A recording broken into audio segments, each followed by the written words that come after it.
Welcome to the Lauren Epstein Show. I'm your host, Lauren Epstein, here on 96.7 FM, Arlington, Virginia. And today we have a very interesting and secret classified show about security clearances. So after you hear this show, we are going to have to kill you. It's always a funny thing, and we'll talk about why people say that, because it's like a joke, right? When people who think that they're telling you a secret say, well, I can tell you, but I have to kill you first. That's a common thing. But with me today is my guest. My guest is a longtime attorney. His name's Eric Eisen. Eric is an attorney and partner at Eisen and Shapiro in Bethesda, Maryland, which is located here in the Washington, D.C. area.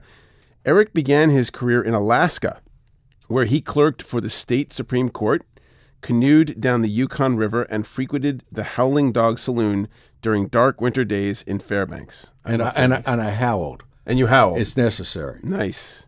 Eric has represented countries, states, and companies before the federal government, and these days focuses on helping individuals like you get, maintain, and defend security clearances. These are government-issued security clearances, which allows people to do work for the government. And Eric is one of several founders of the Security Clearance Lawyers Association. Eric, welcome to the show. Thank you, Lauren. It's great to be here. And we had a little bit of a discussion beforehand about the various subjects we discuss, go through here. And I've forgotten everything we talked about in the panic of being in front of the microphone. So why don't you give me a prompt and get me started? Well, we're going to talk about how to stop smoking. Remember, no. So we are going to talk about security clearances. So I think like from the most extreme kind of comical fantasy, James Bond, security clearances, top secret, people think that there's people who don't work in the government or don't know people who work in the government aren't really familiar with what a clearance is and what it takes to get a clearance, and what does it mean to have a clearance? So I think in this country, there's, over 3 million American citizens that have some level of clearance.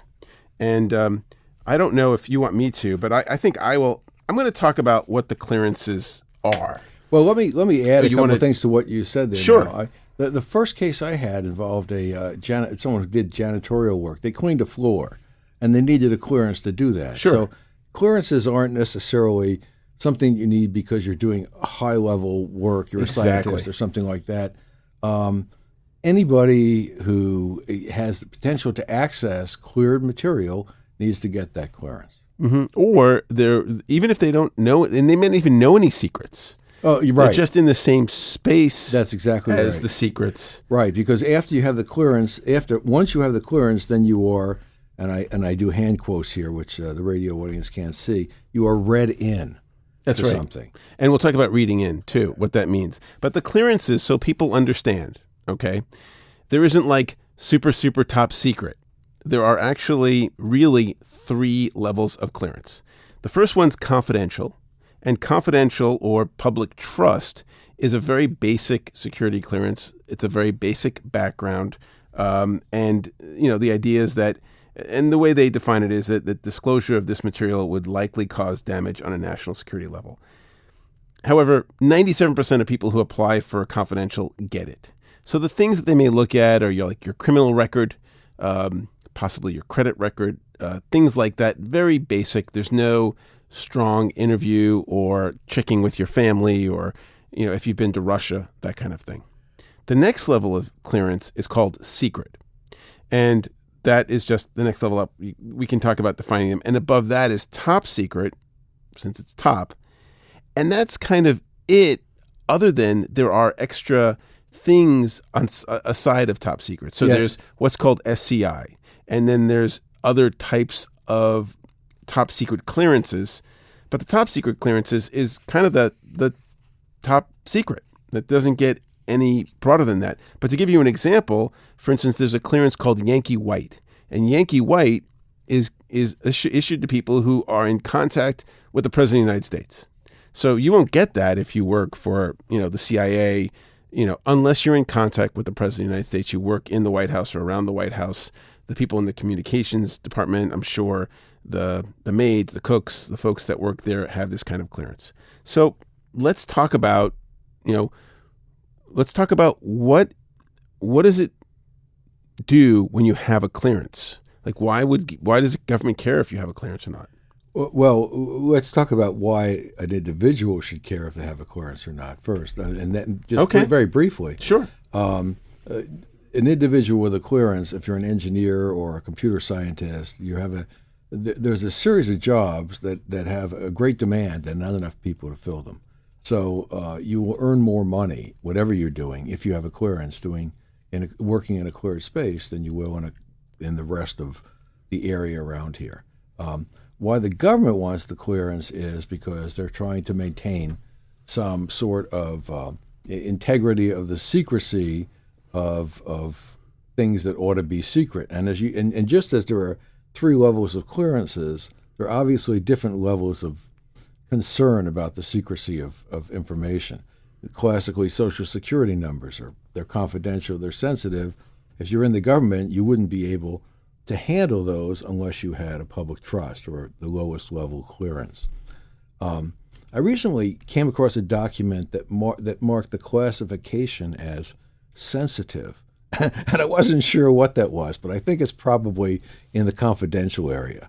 And we had an argument, I and my client, about whether this was classified or not classified. And I won the argument because I pointed out that right above the sensitive, it said classification. So if it has a classification, it must be, quote, classified. But at the very lowest level, secret is typically given to the military. If you're a member of the military, you need to have a secret clearance. You're going to be dealing in operations. You're going to be around things. And that's anyone in the military. Anybody in the military. Private, not up. Right. And top secret But you're given a clearance, but they don't do so there's a form for getting a clearance. In the military, the rule is if they're shooting at you, they're not so serious. They're not so intense about looking at your background. You're ready to get shot at? Fine, you got you got a secret clearance. Sometimes those soldiers return here and are shocked to discover that the clearance that they had while they're getting shot at is now being questioned, because now they're not being shot at anymore, and the standards are going to be different. That's just a practical fact. The rules don't say that, but that's the way it works. Right, because there is a process to get a clearance. Yes. Yeah, we'll get to that in a second, but let's talk more about the clearances. So you're saying public trust is kind of like, information you might have access to, Social Security numbers. Right. Not exactly like where we have our bombs or the code names of spies, right, but very basic information that people, like at a company, almost like company information that we don't want to share with the world. Exactly. And then secret is... and I don't talk about the soldiers because we know that's not really quite a clearance. Secret is the general state of stuff. If it's classified, the first level is secret, and secret might be the warrant report or something like that. There might be parts of it that are still secret or top secret. I'm never sure why one would decide to label something secret or top secret, except for the obvious cases. I mean, clearly, if you're researching some advanced weapons program, you want it to be very confidential. You don't want that to get out. So there'll be a lot more secrecy around it. You mentioned also that you said, there's top secret and then there's Yankee White, which is kind of the White House's secret. After top secret, then there's top secret secured compartmentalized information. Sounds very cool. And when you think about that secured compartment, it's administered under a program called Scattered Castles. And now you have this vision of these units of the spy organization where no one knows what the other one's doing, and you can go into this room, but you can't go into that room.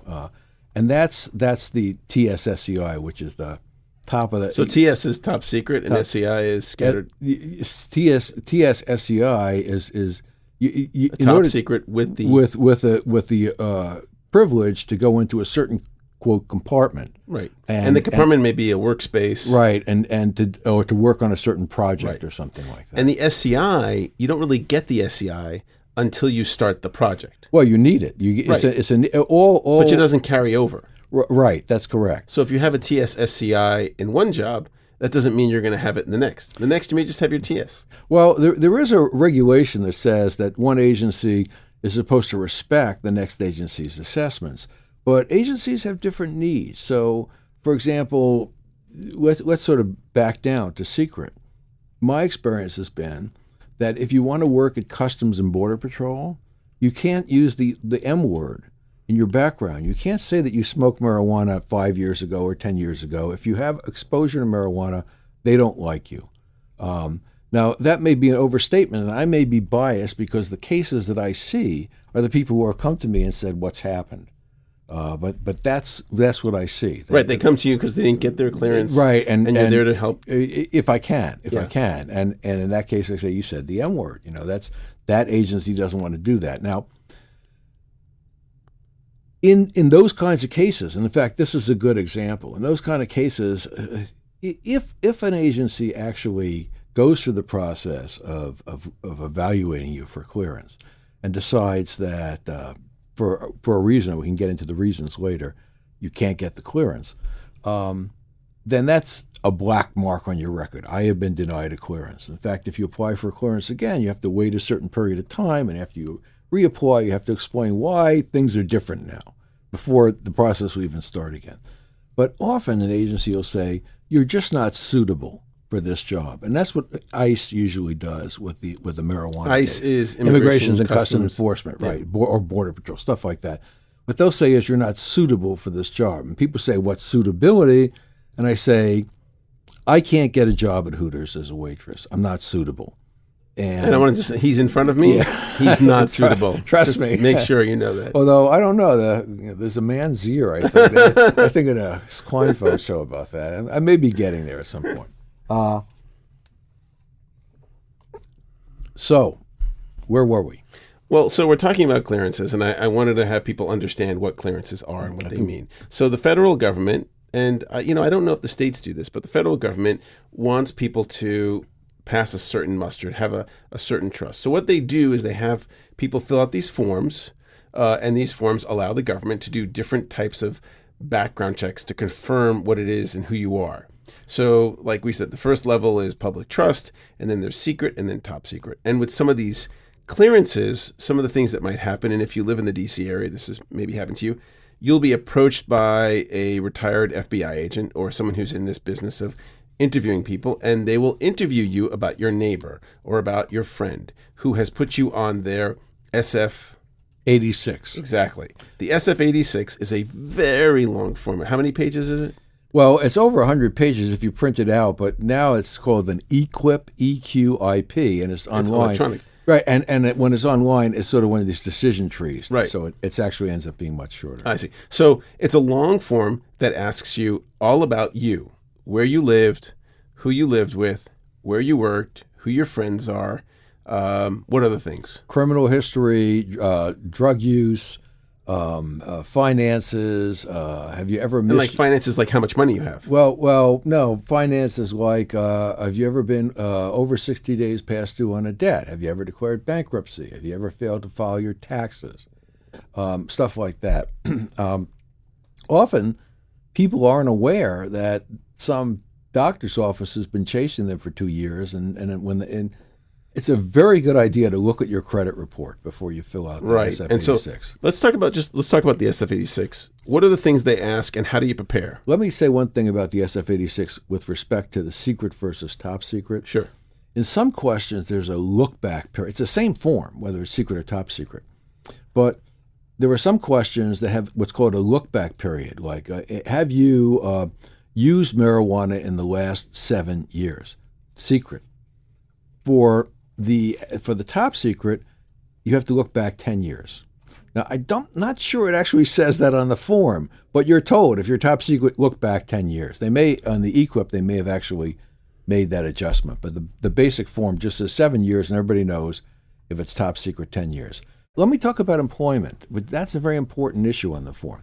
They ask you about your employment going back, and people think that this form is like an application for employment.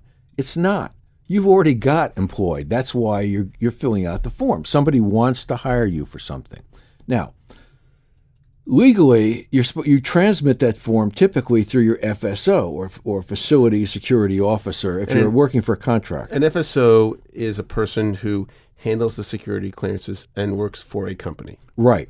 But when the FSO takes that form and transmits it on to the government, it's acting as an agent of the government. It's not supposed to disclose the content of that form to your employer. So sometimes people will say, well, I said to my employer that we left, by mutual agreement, but really I was fired. If I put it on here, what's going to happen to me at my job? And what I say is the FSO is not supposed to communicate that to your employer. Typically the FSO, I don't know, maybe knows the FSOs read it or not, but they're not supposed to transmit it to your employer. Whether that happens in a small company behind closed doors is something no one can control. But that's a gotcha question. There are some questions in the SF-86 where, think about it, everybody in their life, and fortunately for me, it's not been the case in the last 10 years or whatever, but everybody in their life at some time has left a job under some circumstances where the boss didn't like you. That's why you left the job. Yeah, well, you may have been told, get out, right. Or you may have been told, this isn't working out, you better, whatever. And the question is, they have a whole series of circumstances that basically, I think, include that. Any sort of, unless you left the job because I choose to leave this job, either for a better job or because I just can't stand the job anymore, or I was laid off with 1,000 other people. If there's any cloud, people are inclined, first of all, you don't like to think about that in your own memory. Psychologically, you push that to the back. Oh, it was a misunderstanding, and it was a mutual agreement. But in fact, the government, those people, those retired FBI agents, will go to that employer and ask to look at their records and ask what's going on. And they will know what the truth is. And they will know what the truth is, quote unquote truth. And then the awful thing is that a minor thing. I left the job because the employer says I wasn't performing very well. I agree. I never should have taken this job. I was a misfit for this job. And so it was mutual agreement, but he said, it's not working out. I said, yeah. And he says, you're fired. Great. So you think of that as mutual agreement, but it isn't. Now, when they discover that the employer has a different view of what happened, because the employer's not saying, oh, I made him, he's saying, this guy couldn't do the job. Now you're charged with a Guideline E violation, which is the worst thing that can possibly happen in this whole process. Guideline E is lack of candor, failure to disclose truthfully what happened. So I look at that as like a litmus test question. And a lot of people get caught on it, and I say to them, what you're glossing over here is so picayune. Nobody would care. Even if your employer knew about it, they wouldn't care. But you've now created a world of hurt, and that's a very difficult case. Yeah, and so there's different things when they look at the SF-86. When you do fill it out, you really got to be prepared. Just don't go to it. Get all of your records, start journaling them for like the last 10 years. No, did they go back further than 10 years? No, for nothing. Yeah. No. So for 10 years. No, for felony. Have you ever been convicted of a felony? Well, you would know that, right? Yeah. I mean, that's kind of obvious. Well, but I've had clients who weren't quite sure what it was. I thought it was a misdemeanor. So you want to make sure that you know all of your the crimes that you've committed. And I think it's safe to say that even if you've committed a crime, even if you smoke marijuana, even if your employer fired you because you suck, that is not necessarily going to disqualify you from getting the clearance. The thing that you're saying is that if you get an E violation or some type of if you fail to disclose they didn't line up, that, right. They're going to think that you're not trustworthy. That's right. And that's the problem, because you're filling out this form, and the act of filling out the form is a test of your worthiness in a way. So is that accurate? That's exactly accurate. I'll tell you a story that well, that's the end of the show. Perry Russell Hunter, who's the director of the Defense Office of Hearing and Appeals, told this story at a seminar he was teaching. He said. Wait, look, can I hold you? Yeah. I want you to tell a story. I'm going to take a quick break, and then I want to hear about Perry. Hi, I'm Lauren Epstein, and you're listening to The Lauren Epstein Show, where we talk about jobs, careers, and the workplace, here on 96.7 FM. If you're interested in being on the show, you can give me a call at 240-876-0276 or email me at Lorne, Lorne, at electriccow.com. You can check out our Facebook page, which is Lauren Epstein, and also our Mixcloud account. So if you go to mixcloud.com, Lauren Epstein, you'll find our shows. Thanks so much. Welcome back to the Lauren Epstein Show. I'm your host, Lauren Epstein, here on 96.7 FM, Arlington, Virginia. With me today is Eric Eisen, who's an attorney, and he specializes in security clearances. He was about to tell us a story about Perry. Go ahead. No, I'm about to tell you Perry's story. Perry is the guy who sort of who evaluates it. He's at the top of the food chain. Do we want this guy or not? He's the evaluator? No, he's the head of the agency that does the Defense Office of Hearings and Appeals. He's the director. And what's his name? Perry Russell Hunter. Okay. It's sort of Peregrine. It's actually Peregrine Russell Hunter. So it's Peregrine and Hunter. Right? But that's interesting. Whatever. So Perry's story is that it's a hypothetical, and you have a guy who is working intensely on this project, and he loves this work, and he lives alone at home, and he's a workaholic, and it's late at night, and he knows he got to go home to sleep, but he wants to take a couple pages that he should not take out of his office home. He sticks them in his briefcase, gets on the metro, goes home. When he gets off the metro, his briefcase isn't there. He realizes it isn't there. He does everything frantically, calling the metro, can't find the briefcase. It's a nice new briefcase. And he thinks to himself, someone stole it because it's a nice new briefcase. If I don't say anything about those two papers I copied, no one will ever know. I'll never get in trouble. One scenario. The other scenario is he goes in and he says, I really screwed up. I was taking these papers home. I live alone. I lost control of them. Perry says, I'll give a pass to the first guy. I'll give a pass to the guy who tells me about it. Yeah. I need to know. I need to know what the risk is. But the second guy, if I find him, I'll crucify him. I won't. He will never get a clearance. He's gone. So that's the difference. It's candor is the top issue.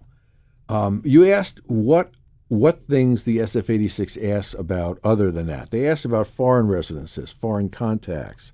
Do you have? And so a foreign contact is any person who is not a U.S. citizen that you have any type of contact with. That's right. And I've had people that got caught up because they forgot, well, my girlfriend's Canadian, but she's lived here 20 years. I didn't think of her as, well, she's a foreign contact. Yeah, she lives in the hat of America. Yeah.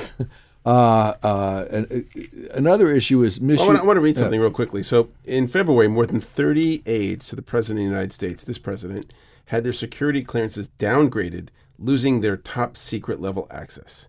And White House senior advisor Jared Kushner was one of the most prominent individuals who lost their top secret clearance that month as the Trump administration has scrambled to contain the fallout from the ouster of former White House Staff Secretary Rob Porter, who worked closely with the president and handled classified material. So he handled classified material, bringing it to him, but he didn't read it. I mean, he didn't make decisions about it, but he had it, and they've been having these problems. The Trump administration still had dozens of people working under interim clearances, according to the Brookings Institution. So, this clearance business is serious. It is, and it wasn't the White House can't say ignore this because I'm the president. Who is in charge when these clearances is going on? Because clearly, I don't think they'd want to bring embarrassment upon themselves. That's a really interesting question because I think politically you can't do it. But legally, the whole clearance process is an executive process. It all starts with executive orders that have been issued by various presidents. There's a question about whether a president could issue an executive order saying, I hereby exempt so-and-so from all the other executive orders and give him a clearance. But in the crudest sense, I think that's correct. I mean, it's hard for me to conceive how if I'm the guy who's issuing an order saying this is the system I'm putting in place, why can't I make exceptions to that system? And someone may say, well, we're a nation of laws, not of men, and that's why you can't make the exception.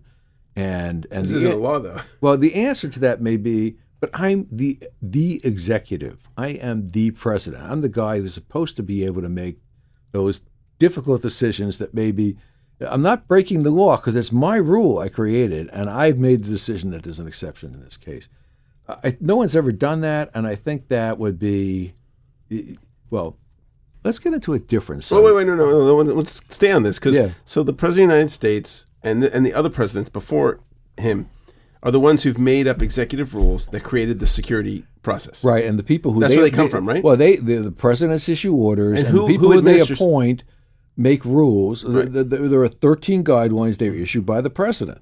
And who administers the security clearances? Well, the entire executive agency of the government. Anything you do with the government, anything to do with an executive agency, or anybody who. But it's not handled by that agency. Well, each agency owns clearances. That's the term we use. It owns the clearances. Who owns your clearance? I got my clearance through the Department of Defense. The Department of Defense owns your clearance. But different agencies can issue clearances. They can all do it under an executive order and a order by the Director of National Intelligence, who works for the president, saying, here's how it works. Here are the rules. Here's how you do it. So in this case, this thing I just read, because everyone hears about it, right? The White House is able to issue security clearances. The president, not the White House. There's an order. The whole thing starts with the president says, I create this program. Right. But the President of the United States issued a security clearance, in this case, to Jared Kushner. He could do that. Well, no, but he did. I guess, I don't know how. I don't know mechanically if he said, he put his hand on Jared's shoulder and says, but he had some kind of clearance, an interim clearance. Yes, right. Right, he had an interim clearance. Interim. Interim meaning it's waiting until the whole thing kind of falls. Right, till all the investigation gets through and everybody can give you a final. Which is he filled out the SF-86, and then it took a period of months to get done, and the FBI are the ones who go out and collect this data. And sometimes they hire contractors who work as investigators to collect this information. When you complete the SF-86, there are some check-the-boxes things that the reviewers can do very quickly. Like they can get a credit report. Right. They can get that instantaneously, right? And they can look at it and see, is it accurate? Is your statement's accurate? They can get a criminal, right? Exactly. So those are the things they check instantaneously, and they look at that, and if that's okay, then they look at it, may say, there may be some other issue like I was born in the People's Republic of China. I've lived there all my life. My entire family's there, and no criminal record. But that's another red flag. Well, that's a big issue there. So if you can pass those red flags, then you get your interim. And that's what Jared Kushner had. Right. He's like the rest of us. He's not a criminal. He's not this. He hasn't been. Oh, sorry, we're all criminals in a way, but he hasn't been convicted of a crime. Yeah. So the delay is in all the investigative parts. Where they're actually corroborating your story about where you lived, who you worked with, whether your boss fired you or whatever. Exactly. And then who you know. Right.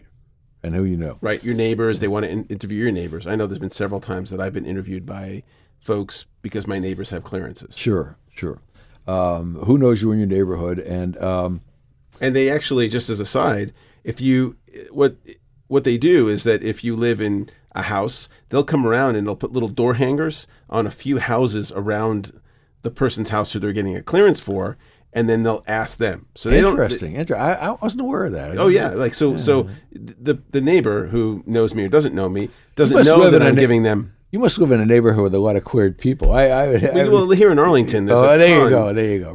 of cleared people. I mean, but that's what they do, and then they know that they have a sense of who you are, so they'll talk to them like, what was the neighbor? What's this person like? What's she like? What's he like? Mm-hmm. And they get a lot of information that way. Right. So, okay, so we know a little bit more about the SF-86. We know that you're invited to do it when the government. So either you get a job with the government agency, and then they have you fill it out, and they're willing to wait then, which is fine. Because they're not going to hire you, right? So if you're hired by the government and they want you to get this clearance, do they hire you right away and start paying you and wait for your clearance, or do they wait? Typically, they hire you. So they hire you, you get your interim clearance. I think it may depend upon the agency and the budget, whatever. But I've seen both. I've seen in some cases people are hired and they say, well, there's all these other things I'm doing now, but now they want to put me on this project, or the question is, how do you get a clearance? And the first part of that is, I do get people who call me up and say, I want to get a clearance. How much will it cost? How much do I have to pay you to get me a clearance? Right. I said, you can't. I can't do that. The only way you can get a clearance is if you need to be cleared because you need to be placed in a cleared space or work with something that is in fact cleared in that space. Otherwise, you can't get a clearance. And as you said, the government can say, we want to hire this, or we need this person in this cleared space, this person who is a government employee who we are hiring because of his special skills and want to put him in this cleared space. Or you work for a contractor who works for the government who says, I need six engineers in this cleared space. Are you going to say 6 warm bodies? Yeah, 6 warm bodies, yes. But the 6 warm engineer bodies in this cleared space who can do this kind of work, they need to be cleared. So in all these cases, somebody needs to have you in a cleared space. And so they sponsor you, there you go, for a clearance. Right. And so for a company, talking about on the corporate side, if you are a defense contractor, you're looking to go to a company that does work for the government. Right. Even if it's not defense. And they're saying, okay, we have this position for this type of role, and it needs a clearance. And you're like, okay, I can do that, but I don't have a clearance. And they may say to you, well, we don't really have money to hire you and have you fill out these clearance papers. So they may decide to have you fill out the clearance papers and wait. That's right. That's right. If it's because they don't pay for the clearance necessarily. Yeah, right. And especially if it's a long-term project where you have special skills. I'm an astrophysicist, union astrophysicist on this project. I'm a great fit. You can wait a year. You have other astrophysicists working. I will join that team at some point and be in there. Right. They can do that. There is a problem with while you're in this process, you have to conduct yourself as if you are a cleared person. I mean, if there are any updates, one of the obligations of someone who's cleared or someone who is going through the process of getting cleared is to report anything that might be a change of circumstance. Right, like a moving violation. Right, or public urination or something, just from a case, whatever it is. I mean, crimes, right, a DUI. Bankruptcies. Right, and so you need to be vigilant to report that. If you, again, going back to that Guideline E, Candor, you're supposed to report it at the first opportunity. You know we didn't talk about? Lifestyle poly. Lifestyle poly. Yeah, lifestyle polygraph. Yeah, well, polygraph's a whole other area. Let's talk about that for a minute. Let's talk about it's just polygraph. You and me. Okay. I don't think anyone's listening. You know who invented the polygraph? No. Oh, you're of a certain age. Did you ever read Wonder Woman comic books when you were a kid? You've seen the movie. Yes. So you know the Lariat of Truth? Yes. Okay, the guy who wrote the Wonder Woman comic books invented the polygraph. No way. Absolutely. The guy who, you heard it here first. Don't check Wikipedia. The guy who invented the lie detector wrote the Wonder Woman comics, and that was in the 30s? Right. First he did the comics, then he did the lie detector. Wow. And his credentials for doing that were that he wrote the Wonder Woman comic books. So, amazing. So here's the skinny on lie detectors. The skinny lie detectors, from what I understand from the technicians who I know, who I respect, who use them, is that it's a tool. It helps extract information, and it's an efficient way to do that because people come into this room and they see this machine and they go, whoa, I got to tell the truth. And they start spilling their guts about things that no one would ever want to, my fantasies. So the idea is that it's this prop that allows them to extract information. Is it accurate? With most of us, it's accurate most of the time. The problem is there's a false positive issue, which means that it tends to find deception on cases where there isn't deception a lot. And then there's a personality issue. A sociopath is going to pass a lie detector because the truth and a lie make no difference to a sociopath. So they can lie till the cows come home and it won't matter. And when they say lifestyle poly, just to clarify this, so a lifestyle poly, they're asking you about your lifestyle. Well, this is not about, they may be about did you commit a crime, but it gets into the more intimate and personal things about what type of sexual behaviors you have and, how do you party and who do you hang out with that I don't know if they go into positions or anything like that, but are you gay or are you straight? Yeah, right. Well, I'm not. It's not clear to me. I've never taken a lifestyle poly, so I can't tell. Have you? No, but I have friends here who have done, and the questions are very personal. Sure, and they're very proud of passing. But the answer to all of that is just tell the truth. And you're okay unless the truth is, well, I'm actually a spy for this. So for Russia. And that is what's interesting is that, again, most people that work for the government are not spies for the Russians or the Chinese. They tend not to get clearances because they screw up and they don't make the right. They don't put it in right, or they in lie. in the poly, you mean? Well, in the poly, but also in the form. But there are other issues. There's this myth about failing the poly or passing the poly. Unless you agree, look, there is a rule. I mentioned this the other day, and I have not bothered to look it up. And I'm confident you cannot be denied a clearance because you, quote, failed the poly, because the polygrapher, decided that you were deceptive. Typically, though, a good polygrapher will get you to concede that you were deceptive, and what you were deceptive about. They have a conversation afterwards, and that will come out. And then you've withheld information. It's Guideline E. But if you tell the truth, I guess I'm saying is that it seems like from the process, if you tell all the truth, and you are in fact not a threat to the government, this will not be a problem. That's true, but with some additional caveats. When you're talking about your life or your lifestyle, you can do it. You can use. Here's the example. I had a client who said my car was repossessed, and I asked her about the circumstances of the repossession. And what she said is, well, I couldn't pay. I had lost my job, so I couldn't pay the monthly whatever. So I called the company, the dealer that I bought the car from, and I arranged to drive it there and turned it in and gave them the keys, and then they gave me a bill for the difference. I said, that's not repossession.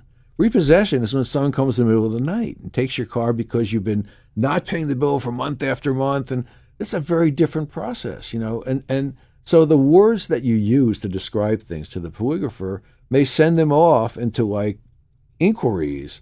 So you have to think about the things that you want to talk about, and you have to think about ways to phrase them that tell the story without really giving rise to a blood scent, where there's something here. They're irresponsible. They're deadbeats. But let's say this person, and let's use this example. They lost their job. They stopped making payments or they missed 2 payments, or 2 payments got whatever the thing is, and they got their car taken in the middle of the night.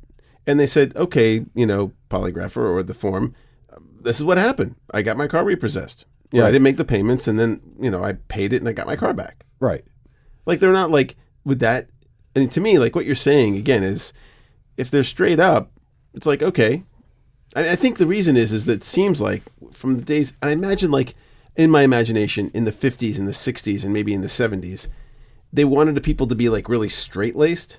And then they realized that people smoke pot. People aren't like that. People really aren't like that. Right. We're a much broader, more diverse society than we. And they're qualified in what they do, and they're competent, and they can do the job. Right.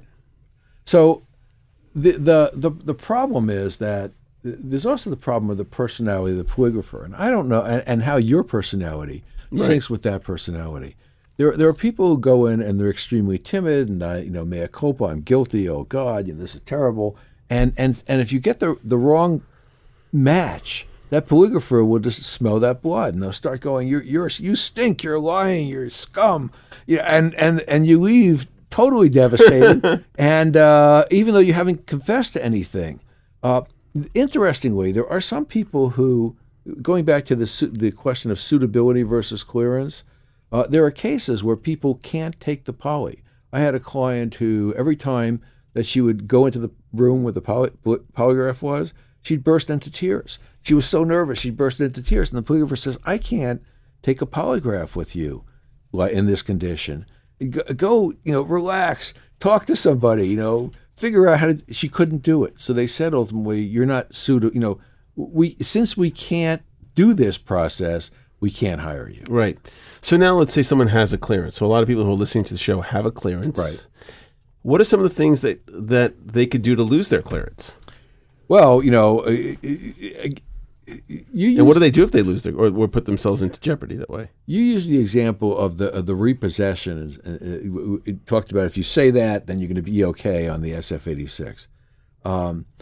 In all of these things, the simple golden rule is you have to conduct yourself as if you're a 19th century gentleman with honor and so forth. And in all your and sometimes you screw up, and when you screw up, you report it and you take responsibility for it, and you should be okay. But if usually a lot of the cases where people lose clearances are failure to report something on a re-up or failure to or And what's a re-up? So or after a certain number of years, there's a reinvestigation. And how many numbers of years is that? Well, I think it's 10. There's a theoretical number, and now you've got a backlog of 740,000 people. So it's taking like 540 days, I think the statistic is, and I think that's some people right now are in the backlog. What? Sorry, 750,000 people are in the backlog. In the backlog, right now. Right. And so that's going to take another. It takes year on and average 540 days, about a year and 2/3. Wow. To go through this process. And this is that's clearance. What kind of clearance? That's on average for all clearances. All clearances. On average. That's amazing. So that means that if there's a blip in yours, you're going to be on the high side of that average. And one little fun fact: if you get a clearance and then you leave your job, your clearance is good for 2 years. 2 years, and then you're go, and then it's gone. And then you can get, and after that, then it's all the way back to zero. All the way back to zero, exactly. Yeah. So, of course, the fact that you've been cleared previously makes life a little bit easier in terms of there's some reason to believe that you're clearable. You asked, how could people lose their that's what I wanted to clearance? So, domestic violence orders, you have a problem with your family, time card fraud. If there's a situation where where your employer decides or somebody decides you're not working the hours you reported to work. Misuse of information technology. So these are all kind of things. Sharing a password on a computer. But these are all things that if you worked at a company would also get you fired. Yeah, absolutely. But what outside of the workplace? Like obviously, if you create a violation at work, it would be expected that you lose your clearance. If you got a DUI, it doesn't mean you're going to be fired at your company. But it raises a question of. But if you get a DUI and you have a clearance, could you lose your clearance? You could if there's a history of alcohol. But if it's the first time, there's always there's forgiveness in this process too. If it's the first time and you have a narrative that he says, I screwed up, it won't happen again. I got it now. I had a client before an agency he was an engineer, and his response to the fact that he gotten this DUI was that he had this chart about how many he drank, and he said, I misestimated based on body weight and so forth. And I said to him, how many drinks do you typically have in an evening? And he says 5 or 6. And I said, that's unusual. He says, it is? So you may be in a culture where you're not seeing that. So in that case, I became a social worker and said, you have a problem. You have to stop drinking, period. End of sentence. And you have to go to counseling if you have an iceberg's chance of keeping your clearance. And he did all that, and he kept his clearance. So there's traveled to the wrong foreign country. I had a client who was actually awaiting her appointment at the CIA, and she says, well, after I go to the CIA, I'll never get to go to Iran, so I'll spend a month traveling around Iran. When the CIA found out about that, they said, goodbye. You can't do that. So it's that could cause you. And in fact, they were probably right in doing so because that shows poor judgment. It does. It's like she's not really taking into consideration the context. She could have asked somebody, right. Is it okay for me to do this? Right. She basically decided to do this. I find that a lot of situations arise because people use self-serve rationalizations for their conduct, and they have to confront the fact that at this point they're part of a bureaucracy. There can't be exceptions for the individual. Mm-hmm. Going back to the Trump thing, that's the problem. Can the president say you got a clearance? I think he can, except it goes contrary to everything that the whole bureaucracy exists to do. And we talked about getting read in. I want to talk about explaining what getting read in means. Well, so let's say you work for a company. Let's just say, for example, Northrop Grumman, and you're an engineer, and you have a secret clearance. And all of a sudden, they're like, hey, Lauren, come and do this project. And you don't know what the project is, and then what happens? Well, what they're going to do, and you've had the experience of being read in. So No, I don't have a clearance. Okay, so but I couldn't say that even if I did. Okay, so I don't have a clearance either. But I'll tell you what I understand happens. Did you know that you're not allowed to tell people whether or not you have a clearance? I didn't know that. Yeah. But let me put it this way: it's a question of it shows a certain amount of discretion and judgment to be circumspect about that. Allowed isn't the right word. You should not tell people whether or not you have a clearance. Whether you do, I should say. My son-in-law had a fairly high-level clearance and was working as a contractor. Oh, I don't want to get off the subject. But I want to say that he, whenever I asked him what he did, it took 15 seconds for my eyelids to start closing. These guys have speeches that they immediately send your mind wandering. You go, oh, okay, good. Let's move on to some other subject. Well, what's the subject you want to? Oh, I wanted to finish. So you get read in. I want to explain what read in means. Okay. Once you get exposed to something. So, you'd be told, first of all, you'd be reminded of your responsibilities. You'd probably get a specific refresher on, you can't tell anybody this, you can't tell anybody that, you've got to do this, you've got to do that. You'd be told what the project is, and you'd be told if there are any special parameters about it, like this is the space you'll be working in. You must make here are the rules for this space. Here are the people you report to. It's basically you're moved into a position in an organization and told what your responsibilities are. Your work team, right? And you're told what the project is, right? So I want to get into and when you're done, then you're debriefed. That's right. At the which is shh. Don't say anything after you leave.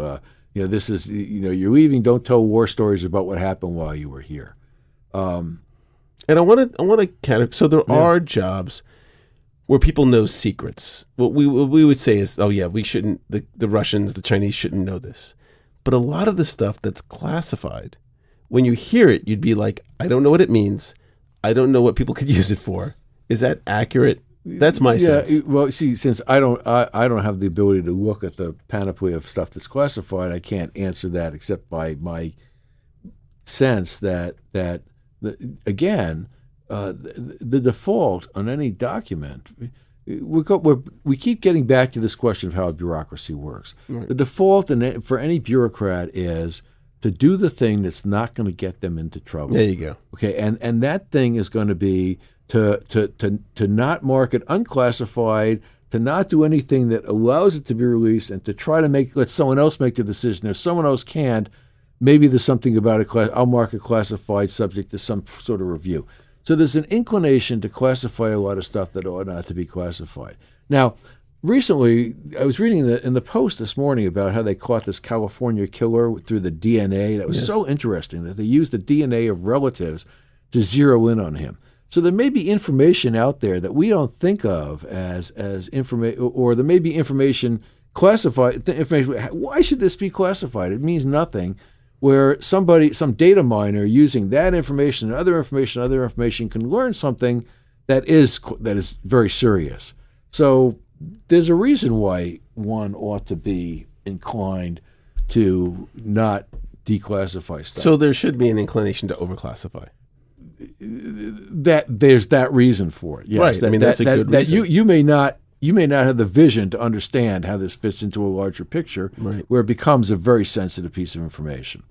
But in that sense, the bureaucracy works well. The problem with the bureaucracy is that the first rule of any bureaucracy is to continue to exist. The second rule is to expand. And the third rule is to not get it wrong. It doesn't matter so much that you get it right as long as you don't get it wrong. So you think about that in terms of an individual whose clearance is being assessed, and let's say they say, I smoked marijuana in college 6 years ago, or I got a DUI in college 6 years ago.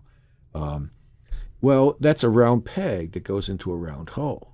And the people who review that could not get it wrong by saying, oh, that's a round peg and a round hole. I should pass it up to the next person who'll go, yeah, round peg and a round hole. And so things where you go, everybody does that, or not everybody, but I never got a DUI, but yeah, sure, right. But so a lot of stuff goes through a more torturous process than one would wish it otherwise could go through. But that's how the bureaucracy functions. They don't get it wrong. It takes a long time. And it's a painful process, but they don't get. And so, what are some of the people that have come to you? You have any great? Without disclosing anything, any great war story? Like one, we only have a couple of minutes left, but if you have a story that you feel burning that you'd want to share. Well, I'll tell the story of the guy who took a polygraph, and for some reason, you want to make the polygrapher your friend. You want to come in and you want to, if the polygrapher is hostile, you just want to be warm and fuzzy and make the polygrapher comfortable, because that's so important, because they make that kind of assessment. But the story is, for whatever reason, this fellow, who was a Jesuit-trained, serious intellectual type, was asked the question which he should never have been asked by a polygrapher, but somehow he got asked it: are there any circumstances under which you would betray the secrets of the United States? And in his Jesuit training, he said, well, that's an absolute, that's a category. And of course, there must be some circumstances. And they said, well, what? And he's thinking, Jack Bauer's cutting off my fingers and stuff like that. And he said, well, I'm not sure. And he said, well, you have to name a price. So he said, I've never thought about it. So she said, well, if you don't name a price, you're not being cooperative. Guideline E, you've got to be cooperative. You've got to be candid in disclosing what's your price. And he said, okay, $1 billion and a protected island so that no one could get at me. And she says, well, then you can't be cleared. You betray the secrets of the United States. And so I told that later on to a relatively highly placed official in the clerk community who was also Jesuit trained. And he said, he says, that's the way it should have been answered. He should have said, of course. He says, but what he really should have said, no. The emperor has no clothes. There are some things you just don't say because you just know that the answer is, it's an impossible question. So watch out for the speculation and is it possible or anything like that. Don't fall for those traps. That's my story and awesome. My message. All right, thanks so much for being on the show. You're welcome. How can people find you if you'd like?